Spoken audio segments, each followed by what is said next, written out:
Yeah, I think it's so much easier to help all the time. Yeah, the great thing about Hangman is everyone can join it, as long as you know the alphabet. Yeah. You can also do this Pictionary, draw what it is. Yeah, or what color charades where is you the act it word? out. That's what I do. There's a fun test like that online where you can get a video. The hard thing is You have to read the word when it's in a different color. Right. Blue and red. Yeah, I've done Hangman grade 1. It doesn't go well, but a little bit. What's that? It's okay. And it also depends with the school, like especially for some of us who are teaching multiple schools. But in other schools, in third graders, maybe the level is a bit, it's okay. Yeah. You go to another school, fifth graders, the level is very low. If you can look at the name that It's a different, and I know also from my Taiwanese students, I don't know if because maybe they're still new, they're so surprised. I just figured out, generally. First 2 weeks just reflect on it. It makes it better. you have to make it. Just make it. Do things to make them talk. I made him that. Yeah. I started to speak Chinese. Give it I said nonsense. a word and Nonsense. And then I said, can you see, even if I'm making mistakes, it's okay. You have to find a way This to is get a them. safe environment. Make as many mistakes as you want to. But just try. in one that Well,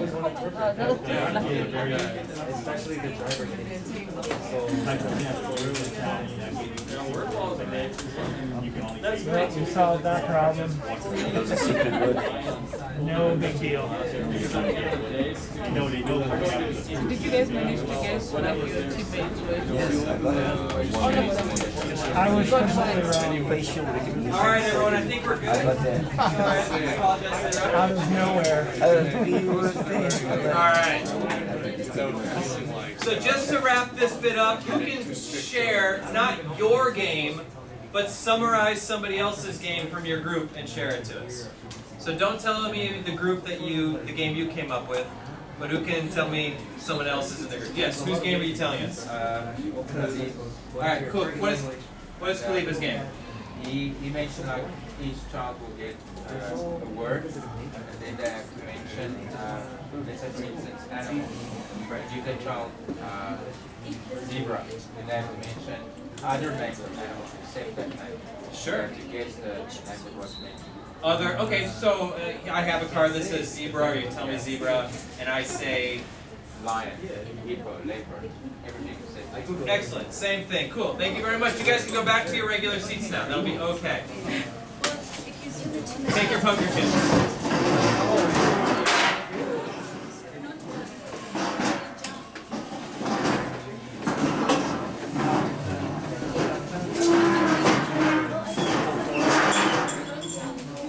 I'm still in shower mode. You killed me. The shower's free now. Huh? The shower's free now. Oh yeah. But I'm not free now. All right. So Paul, summarize. I asked Paul to summarize Khalifa's game. The reason for that is if you get your students summarizing somebody else's answer, that's another speaking skill that we need to develop. The ability to speak on something that maybe they just recently heard and to confidently sum it up, to be able to speak to the main points, right, instead of losing themselves in all of the details. So let's take a look at the goals of why we even teach speaking to our students. I mentioned this earlier.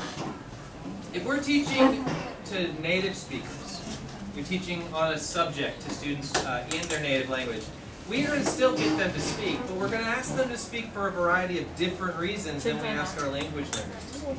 We're asking them to speak so that they can share their ideas, that we as teachers can assess their topic knowledge, and that we can develop that confidence in speaking in public. Those are different than the reasons we ask students to speak in a second language. I touched on these earlier with your answers, so I'm just going to jump right ahead. We're looking, as we mentioned earlier, at developing pronunciation, which we're not in native speakers. We're developing their intonation and fluency, which we're not to as much of a degree as we would be with native speakers. we're providing listening practice, which we don't think about when we have native speakers answering in our classes. And then we're assessing their language ability. Anything else that's not on this list of why we ask students in a either English as a second language, foreign language, or additional language classroom? Are there any things that come to you guys that aren't on this list? Yes? Communication ability. Like, I get that we have the accent, the fluency, but there's also just something emboldening about, I've used the language before, I can use the language again now that I'm out in another country. Sure. So it gives them the confidence of, I can do this. Communicate confidence and confidence. Both of those things. Yeah, something? Oh, I'd like to just say it's back. Alright, you guys are gonna card. It's okay. No, it's okay. It's the confidence to speak up. I'm rewarding that. But that's one of the things, like, so I try to. I was going to say the same thing as well. Adding on that. Confidence, like, culturally.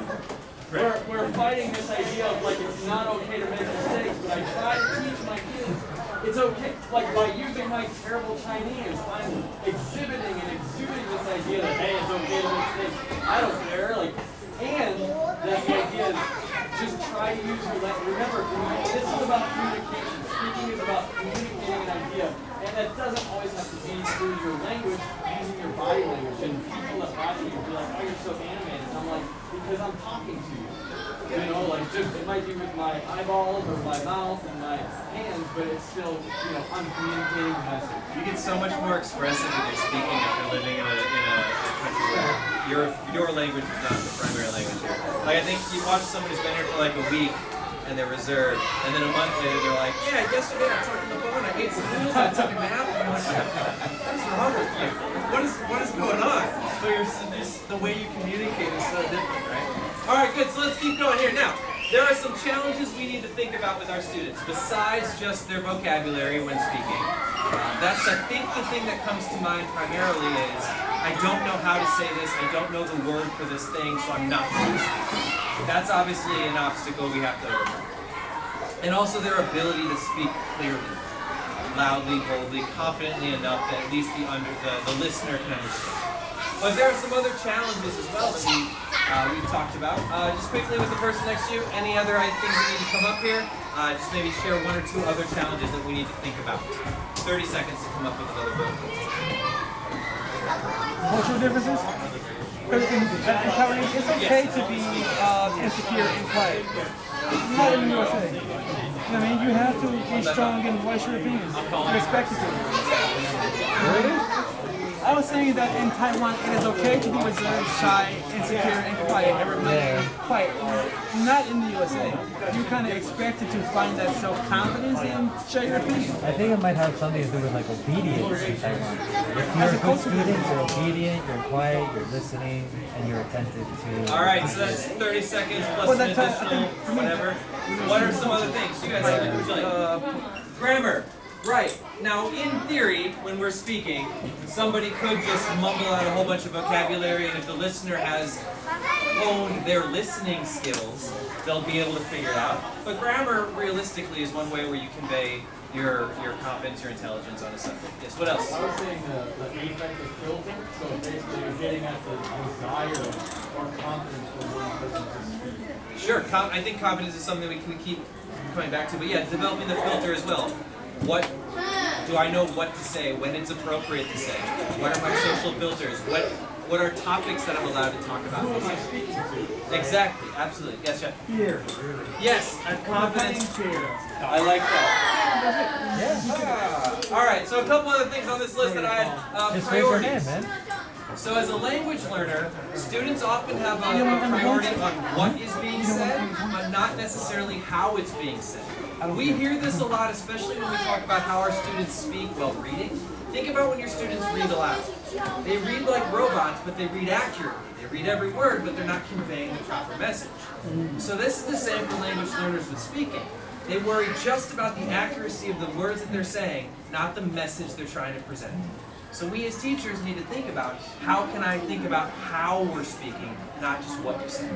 Yes? And some of that is a really big comprehension issue. I've noticed for myself when I'm trying to read in Chinese, I read like a robot. And it's not necessarily because I'm robotic in other languages, it's that I really have no idea which characters go together to make a word. And so it's just character. Right. And so I get corrected on that a lot. But when my comprehension goes up and I know what it means, then naturally the intuition comes. Sure, and that builds, that's the vocabulary knowledge into the priority. Another thing that we need to think about is that social pressure we mentioned, right? So when you're having a conversation, there's two different types of speaking skills. There's the speaking skill of someone standing in front of a room delivering something where they're the only active member in that speaking dynamic. But then there's the speaking skill that builds off of listening, that conversation, where it's in the moment, right? Where that's the confidence that they need to have, that I'm speaking on something that could take a turn at any minute, and I don't necessarily know where this conversation is going to go. Do I have the ability to kind of speak naturally in those unforeseen, unpredictable situations, right? Okay, good. So anything else here? I think these are some that we can talk about. All right, so the next thing, I want to show you another game that we're going to do. This is a low-level game. The answers are right here. Red, blue, green, yellow, orange, and black. Okay? So this is a game we call Stairs. You may have seen this in some variety or another. This is a group speaking game. Okay, this is a group speaking game. So, this side of the room, you're over here. This is you. And this side of the room, you guys are over here. The goal is to get to that thumbs up trophy. Alright? It's a speed speaking game. We're going to play it as a class. It's a very teacher-centered activity. Alright? I say a number, the first group, the first side to shout out the corresponding word. So if I say 1, red, shout out red. Okay? Moves up. Alright? Yes? I can't see. You want to come? I really can't see. No, I can't see either. It's okay. It's a group. Alright. That's on the next slide. Is what are the challenges? That can be one. Okay. Alright, so let's try this out. 6. This side is up first. Alright, cool. 3. green, I heard this side first. I heard this side first. Alright, I will stand right there. Next section. Alright. Alright. 1. Red. That was in the back there too. 4. yellow, This side was up first. Alright, good. They definitely were. Okay, 2. Blue.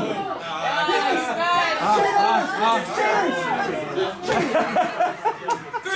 Green. That's this side. 5. Orange. That's this side. Oh, look at this. Here we go. 5. Orange. Oh, look at that. What are the odds?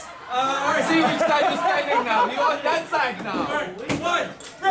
That's that side. Blue. There you go. Now, we're going to play it slightly differently just one more time because you're into this. Alright, good. So we're going to do this one way. This time, though, it's +2. So, right, so let's see. This is now, it's +2. So if I say 1, you'd say 3. Very good. Alright, good. So this means I have to go a little slower. Alright, so 2. Oh, that sounds way up.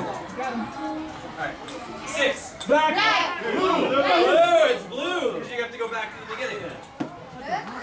5. Red. Red. Who is that? Is that you, Fred? Me. Oh, I'm sorry. Okay, fine. 1 each, because you sound the same. 2. Yellow. Who's the yellow? Okay, there you go. 2. Yellow. 1. Green.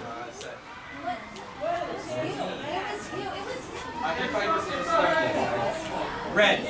What number is red? green, Good. All right. 5. Red. Are we in agreement that Jason said it first?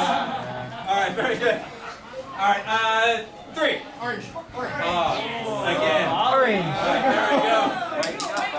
All right. So there's just another way. Let me get all this off here. So another way that you could just do that. We won't play it again, but lots of variations. -1. You could say, for example, you could say the word and they say the corresponding number. That's more for reading. But for speaking, that's a quick, fast, teacher-centered way to do a game like this.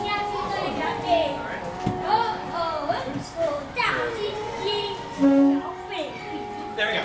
Okay, so now, for this one, that's a speaking activity. So just with the people next to you, how could you adjust that for grades 1 to 3, but not for vocabulary? Remember, we're talking about speaking. So I did a speaking vocabulary 1. And then also for groups, we'll do this side. So this side of the room is grades 1 to 3. This side of the room, grades 4 to 6. How would you guys make it a small group or pairs activity using the same general structure? Okay. So just a couple minutes to come up with something.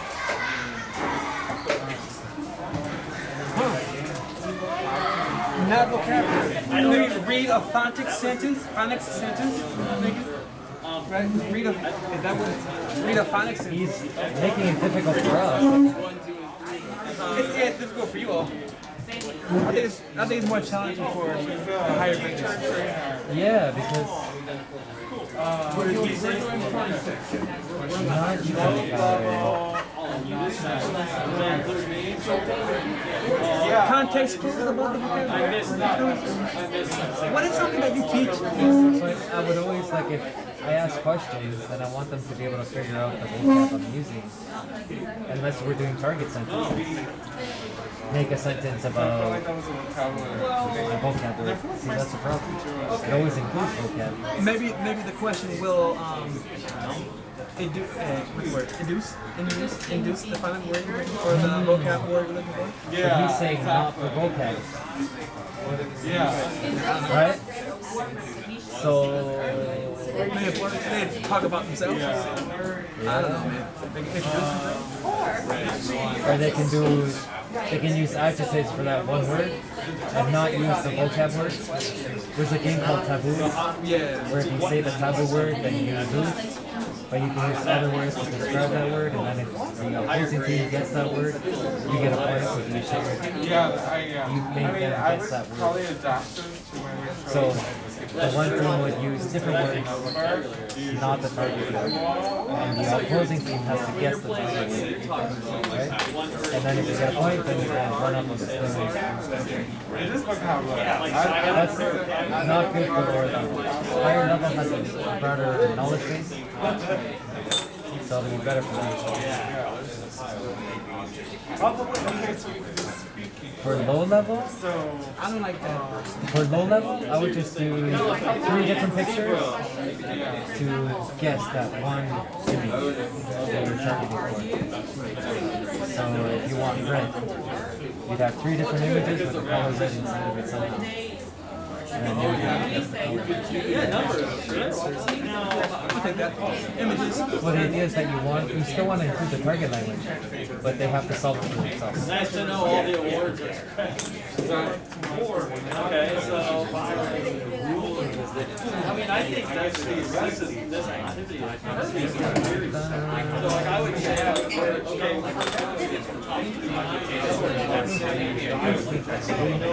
No, that they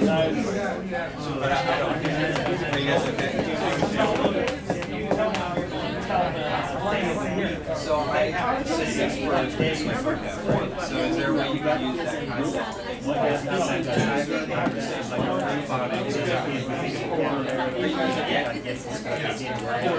And then your game is like a world language taboo. So Yeah. Are you guys okay? let's play that again. Okay. Are you guys all okay over here? We're working on Okay, guys. The idea is that you're using words. All right, so I'm but one word curious. you cannot say.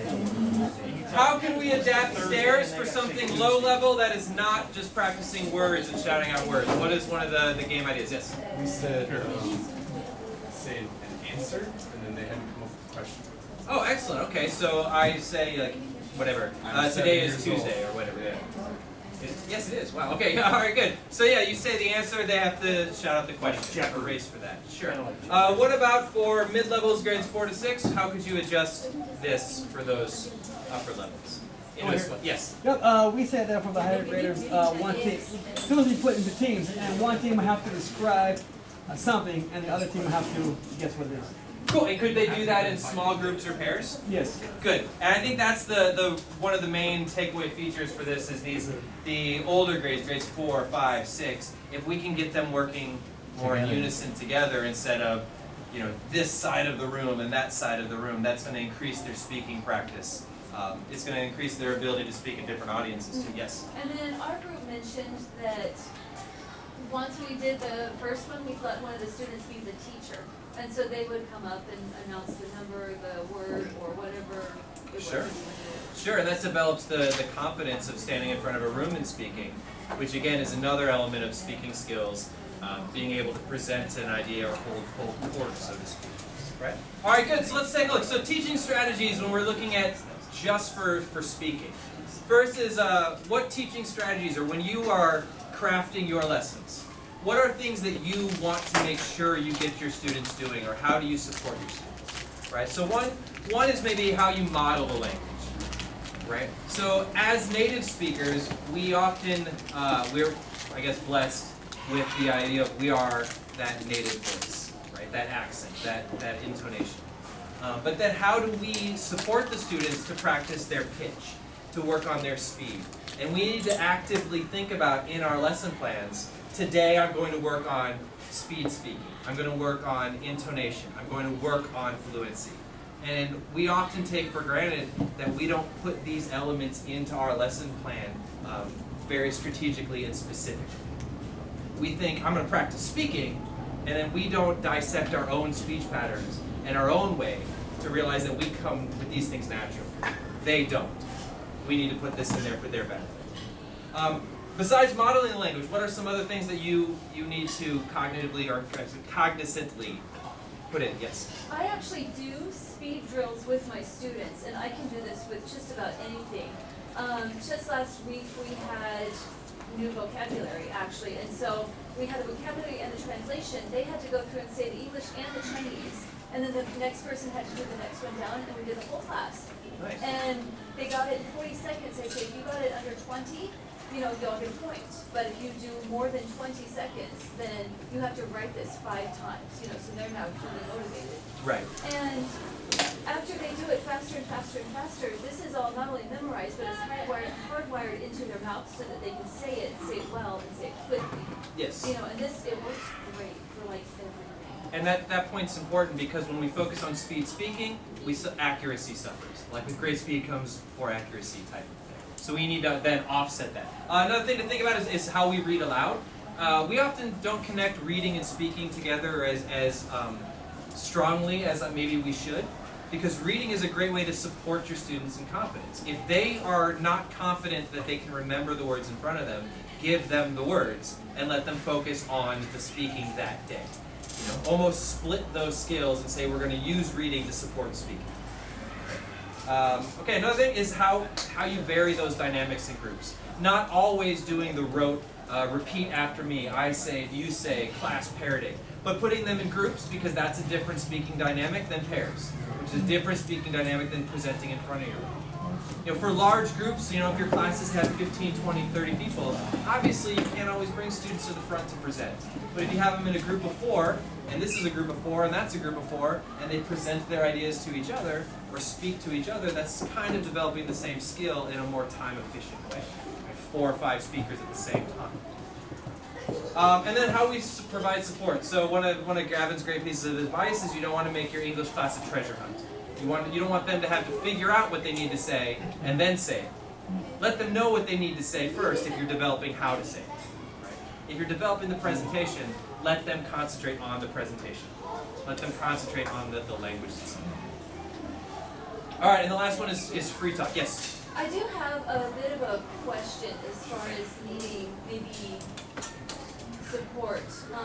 Anytime I do group work, especially with the lower levels, they don't actually do anything related to ESL.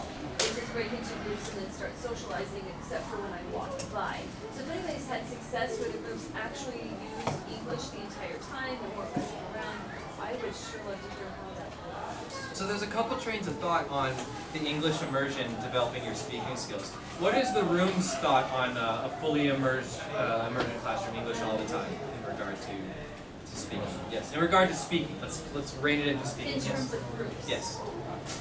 Number one, unrealistic. And number two is just if the students are on topic and actually talking about what's going on, I don't know what the problem is.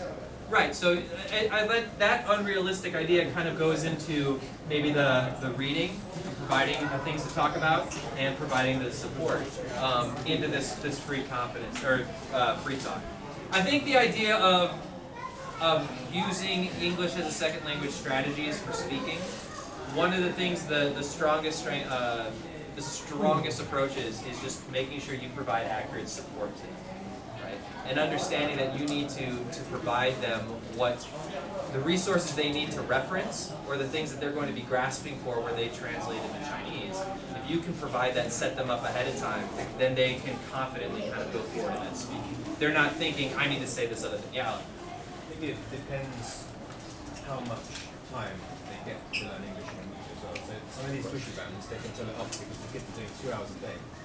So you say, yeah, full English environment, fine, and it works. I've seen kids with amazing English. But we're doing 40 minutes a week with these kids. Yeah. You can't just suddenly turn up and expect them to carry on exactly where they left off and say, oh, it's English for the next 40 minutes. Okay, see you next week. Bye. I read a really interesting paper this month, actually, about the idea of English immersion. And the thought is that, now I can't say I'm 100% behind this, but the point of the paper is that it makes lazy teachers. And the thought being is that if a teacher can just say, it's English only, you're only speaking English, then teachers don't have to think about when can a mother tongue actually support language learning. And it becomes a crutch for us just to say, nope, we're not doing it. That was the crux of the paper. Now, again, that necessarily isn't my stance, but it was an interesting read. Yes. If I could just say something, I think we as public school teachers, one very helpful thing we can do is go and observe their Chinese class. And even if you don't understand all of it, you can see how they engage in all of these strategies. That can be helpful. Yes. I just want to say, like, for me, I guess Chinese goes on, and I don't necessarily try to get on the kids as long as there's a lot of English, but the way that I ensure that the English is happening is by providing something that's engaging in some kind of activity where they're using the language, but they're not thinking about it as a language learning activity. They're thinking of the game that they're playing, the activity that they're doing. They don't even care. I mean, that's just part of the game. They only care about the results, and they're trying to win or do whatever it is. You need to hide the language, right? Well, exactly. It's not the central focus for them. Maybe for us, we've designed it that way so that they're using it. But it's more of how did you hide it? How did you frame that, you know? Well, that's the thing, right? With these games, and this is maybe a topic for a different discussion, but with games, if I say, say this word 10 times, the kids are like, whatever, cat. But if you're like, say it 10 times fast, the fastest person goes, then suddenly it's like, watch this. Like that kind of thing. So again, it's kind of like that. Anyway, games is a different topic because we can talk about games all day. All right, so I want to show you 2 other quick activities. It's the same activity. So it's conversation close. The first one is a very teacher-centered speaking activity where you might do it as a whole class. The second one is for a little bit older where it's more of a mixer. All right. So for the first one, if you guys could just read this as fast as you can, or together. Ready, go.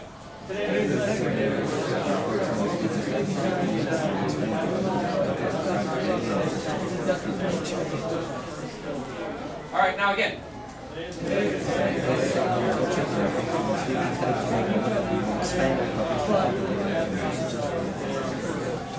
Can you do it again?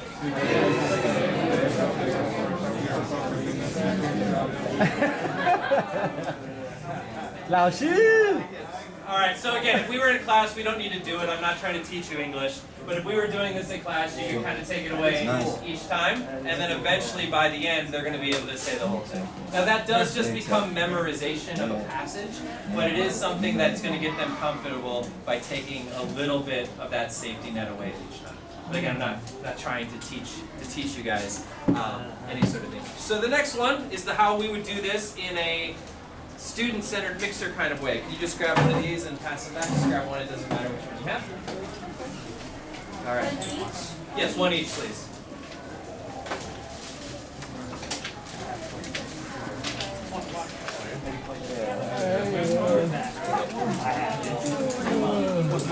Thank you. So you need 2 more each. You need 2 more each. So you need 2 more each, so you have 3 total. Oh, You only need 1 each, so you have 3 total. you gotta add quadrants. Thank you. You'll need 2 more each. Okay. Cool, you guys have one? Have them back there? Yep. Cool, you need 2 more each. Does everybody have some? You need 2 more each. You guys all have one? At the casino, double down, baby. You need 2 more each. Double down, pull out a Do couple you guys have it? You guys each have it? Okay, but there's 4 forms. There you go. You got 4. All right. You got A? So everybody should have E. 3 I poker got it. chips. If you do not have 3 poker chips, I can come around and make sure you have 3. So it's like 8. Wait. We have to match the sentences together and then form the whole paragraph. Do you guys have 3 each or 8? What are you? There C. you go. All right, so this is a simple mixer. C. Yeah. So the way this works is everybody has different words on these 6 sentences. You have 1 word per sentence, or sorry, these 4 sentences. You have 1 word per each sentence. There are 8 variations of this out there. So you need to complete the full sentences. So this is how it works. Can I use it for a second? All right. Yeah, take your chips. So this is how this game works. You gotta give me some of your words so I can see it. All right, so here's how this works. We're going to be mixing in a minute. We come together, we play paper, scissors, stone. Paper, scissors, stone. Paper, scissors, stone. I'm doing scissors. Paper, scissors, stone. All right, good. So he won. He takes 1 of my coins, and then I tell him the 4 words I have. So in the first sentence, the word is I have change. It is the 1, 2, 3, 4, 5th word. The second sentence, 1, 2, 3, 4, 5. The 6th word is starting. That's how I would tell him the sentences, right? Then he goes and mixes somewhere else. I go and mix somewhere else. The winner is the person who has the most poker chips at the end and completes this. Okay? Ready, please? Mix the bingo.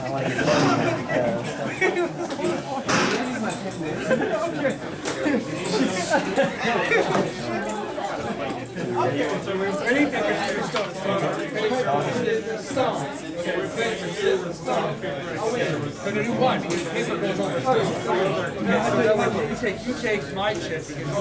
Okay. So then I take my word. So no, you can win. I give you words. Okay. I give you my words. Okay. So Yes. Not even